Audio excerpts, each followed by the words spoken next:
En 2080, à quoi ressembleront les avions dans le ciel? On pourrait penser qu'on a atteint le sommet de la technologie aéronautique, que donc ça n'évoluera plus. Disons-le, cette idée est fausse. Imaginez seulement expliquer les avions du présent à quelqu'un en 1920. Les avions étaient très différents, on voyageait dans des sièges en osier et on pouvait avoir son petit salon, tout ça dans un avion qui traversait le continent. Entre aujourd'hui et dans 50 ans, est-ce que l'évolution sera aussi importante? Je vous propose de faire ensemble un bilan scientifique et technologique pour voir à quoi ressembleront les avions du futur. Attachez vos ceintures, le vol va être passionnant. Et si on changeait le design des avions? Aujourd'hui, un avion c'est un tube avec des ailes et des sièges alignés comme des produits de supermarché. Aucune loi aérodynamique, physique ou économique n'oblige à faire ça. C'est une conception ancienne héritée des années 50. Entre-temps, nos savoirs scientifiques ont évolué, tout comme les besoins des consommateurs. Voilà pourquoi les constructeurs travaillent déjà sur une prochaine génération de design. D'abord, l'Airbus Maverick. Un concept d'avion à fuselage intégré sans démarcation avec les ailes. Une forme bizarre certes, mais qui a plusieurs avantages. Déjà, une meilleure adhérence à l'air, réduisant de 20% sa consommation en carburant. Mais surtout, c'est extra pour le confort des passagers. L'espace gagné permettrait d'imaginer de grandes cabines futuristes dans lesquelles on a de la place pour circuler. Problème, pas possible de mettre des hublots latéraux. À la place, des écrans haute résolution qui te donneraient quand même l'impression d'en avoir. Ce projet d'Airbus a évidemment un concurrent, l'américain Boeing et son Aurora D8. Leur objectif n'est pas de tout changer, c'est plutôt de moderniser les Boeing 707 dont on a l'habitude, histoire de pas faire peur au public. Seulement quand on regarde dans les détails, il y a de grosses différences. Déjà, il n'y a pas un fuselage, mais deux fusionnés, afin d'avoir des cabines plus spacieuses avec une meilleure circulation de l'air. Ensuite, les matériaux de l'avion sont plus légers et sa forme globale a été revue, de sorte à augmenter son aérodynamisme. Enfin, les moteurs ne seront plus sur les ailes, mais à l'arrière. Ceci dit, sur ce point, tous les ingénieurs ne sont pas convaincus, l'Aurora D8 a donc une chance de ne jamais voir le jour. Car des designs de futuristes, vous en trouverez plein sur internet, mais peu auront la chance de prendre leur envol. Je voulais quand même parler rapidement de 4 autres projets sérieux et financés. D'abord KLM qui s'est lancé dans le projet Flying V, un avion en forme de V volant. Sa forme et la répartition du poids lui permettraient d'économiser jusqu'à 20% de carburant. C'est un peu dans l'esprit du Maverick, mais là au moins, il y a des hublots.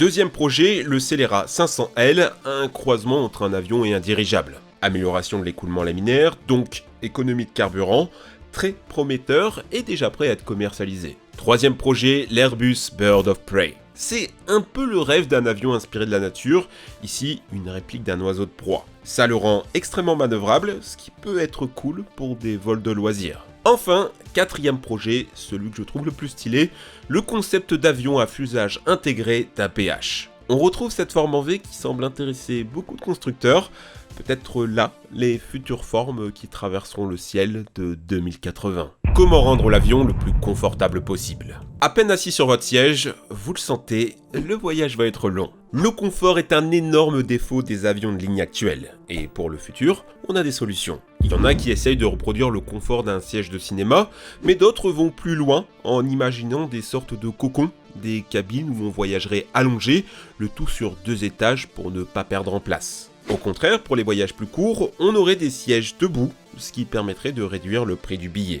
Deuxième changement, le Wi-Fi. Il y a plein d'histoires d'horreur de passagers qui utilisent le Wi-Fi dans l'avion et se retrouvent avec une facture de plusieurs milliers d'euros.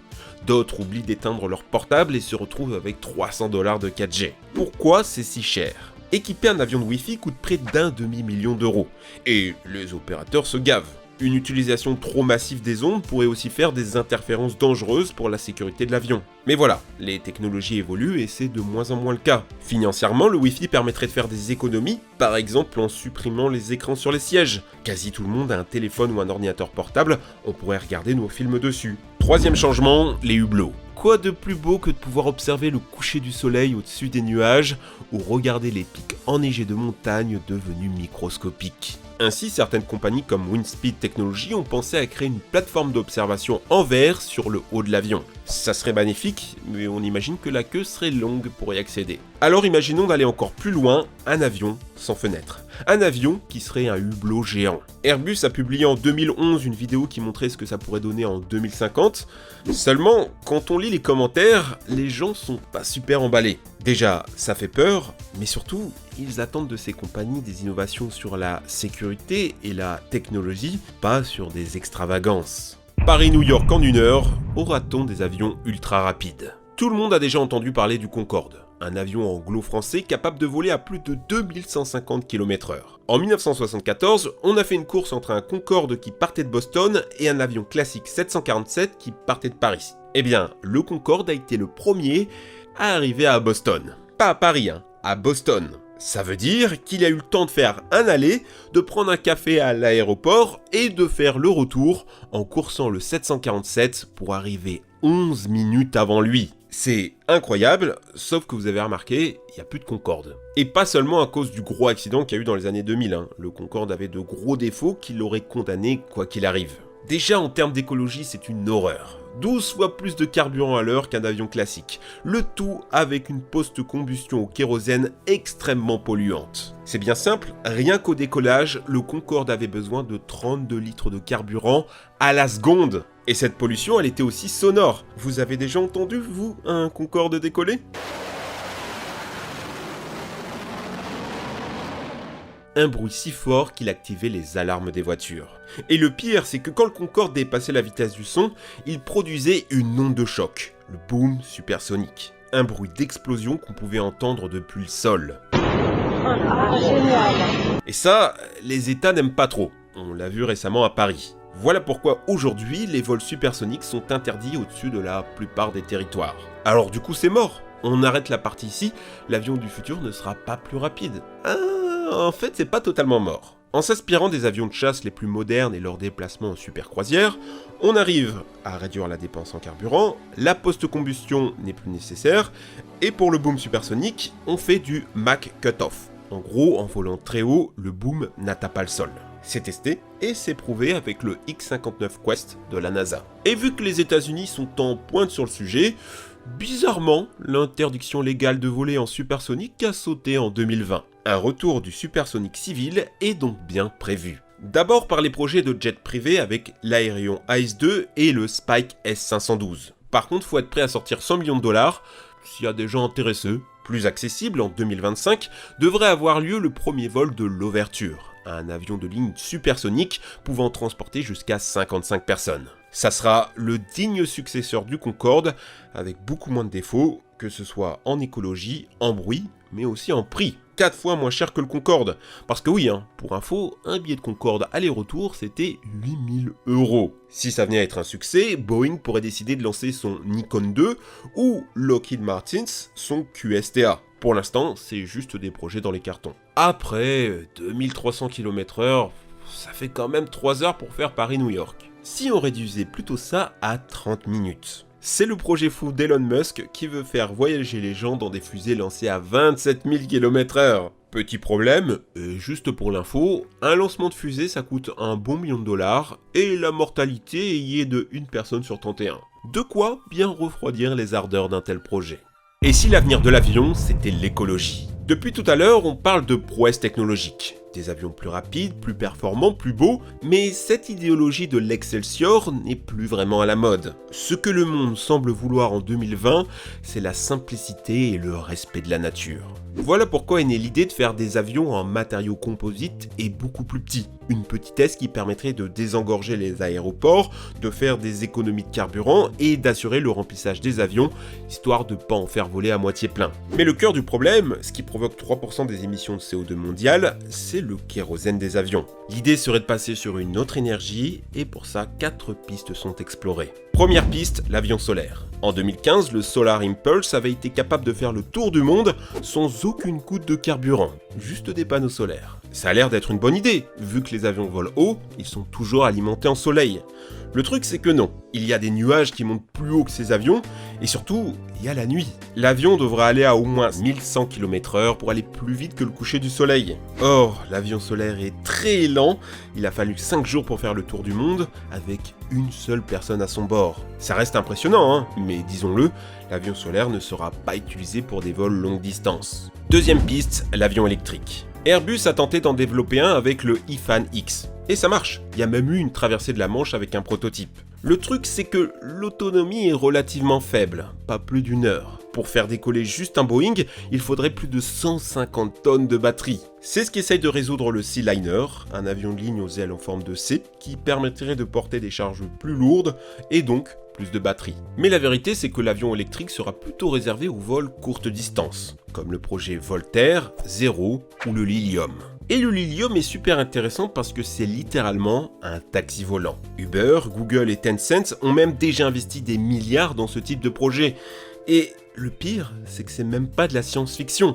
Ça marche, ça vole. En 2080, vos petits-enfants iront peut-être voir leur crush en commandant un taxi volant qui viendra les chercher au pied de leur maison. Troisième piste, l'avion nucléaire. Vous ne rêvez pas, c'était le grand rêve des années 50 avec le Convair X6. Regardez-moi ce petit logo trop rassurant. Le truc, c'est que ça marche, et on peut même le faire de façon relativement sécurisée. Soit avec des réacteurs à sel fondu, ça on sait déjà le faire, soit avec des lasers, c'est un brevet déposé par Boeing, soit avec des réacteurs à fusion nucléaire, bon là déjà c'est plus hypothétique. Malheureusement, les chances d'avoir un avion nucléaire sont proches de zéro. Ça pose quand même de gros soucis de sécurité nationale. Et même pour les passagers, hein. Déjà que personne veut être à côté des toilettes, alors imaginez pendant 12 heures avoir un réacteur en dessous de vos coucougnettes. Quatrième piste, l'hydrogène liquide. Alors là, pour le coup, il y a beaucoup d'ambition et ça permettrait de faire voler des avions sur de longues distances. Actuellement, on essaye de remplacer le carburant des avions par du biokérosène. En gros, un mélange avec un peu d'essence d'origine végétale. Ouais, c'est surtout de la communication, ça change pas grand chose en vrai. Non, le vrai futur du carburant vert, ça sera l'hydrogène liquide. Pour ça, on a juste besoin d'eau et d'électricité, on extrait l'hydrogène, on le refroidit pour qu'il devienne liquide, et voilà. C'est pas une énergie nouvelle, hein. Déjà pendant la guerre froide, on voulait l'utiliser pour des vols d'espionnage à très haute altitude. Il faudra attendre 2016 pour voir un premier avion à passagers propulsé par hydrogène, le HY4. C'est les Slovènes de Pipistrel qui sont derrière cette prouesse. Tout ça donne à l'Europe des ailes. Et si le continent devenait leader de l'hydrogène? Le gouvernement français force la marche et Airbus est un peu obligé de suivre. En face, les Américains semblent avoir choisi une autre voie. Et Elon Musk qualifie ces initiatives d'incroyablement stupides. L'avenir selon lui ne sera pas à l'hydrogène. Et c'est vrai qu'il y a des défis de taille.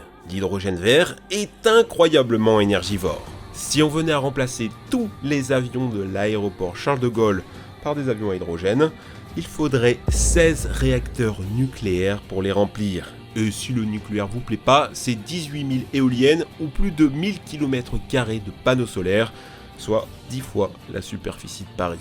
Autant dire que c'est pas demain qu'on remplacera le kérosène, le moindre mal, c'est effectivement le biokérosène.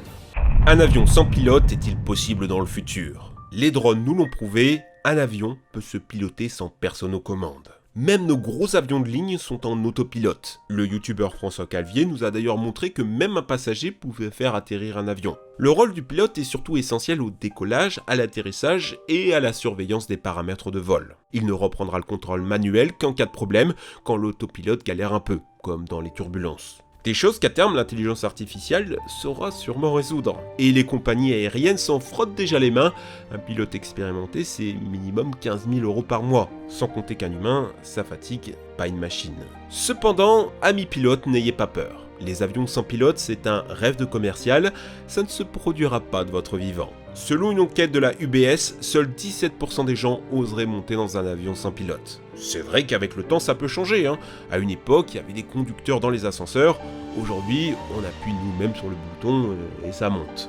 Mais sur les avions, j'y crois pas. C'est trop dangereux, il y a trop de monde. On a besoin du génie humain dans les situations exceptionnelles. Comme quand des oiseaux explosent les moteurs de ton Airbus A320. Histoire vraie, hein. C'est pas un ordinateur qui aurait pensé à se poser dans le fleuve Hudson, sauvant la vie de 155 personnes.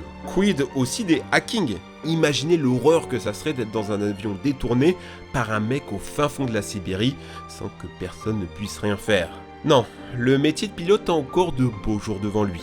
On a besoin d'eux pour rêver, pour nous amuser avec les petites annonces au décollage, pour pouvoir les applaudir lors d'un atterrissage en douceur, et plus globalement, pour laisser à l'humanité les maîtres de ces cieux. Car en 2080, lever les yeux là-haut ne vous offrira plus le même spectacle. Avec l'électrique, bientôt se tairont à jamais le bruit lointain des moteurs. Ce bruit qui vous a peut-être tant bercé ces fins d'après-midi dans votre jardin, bientôt il n'y aura plus que le silence et les oiseaux.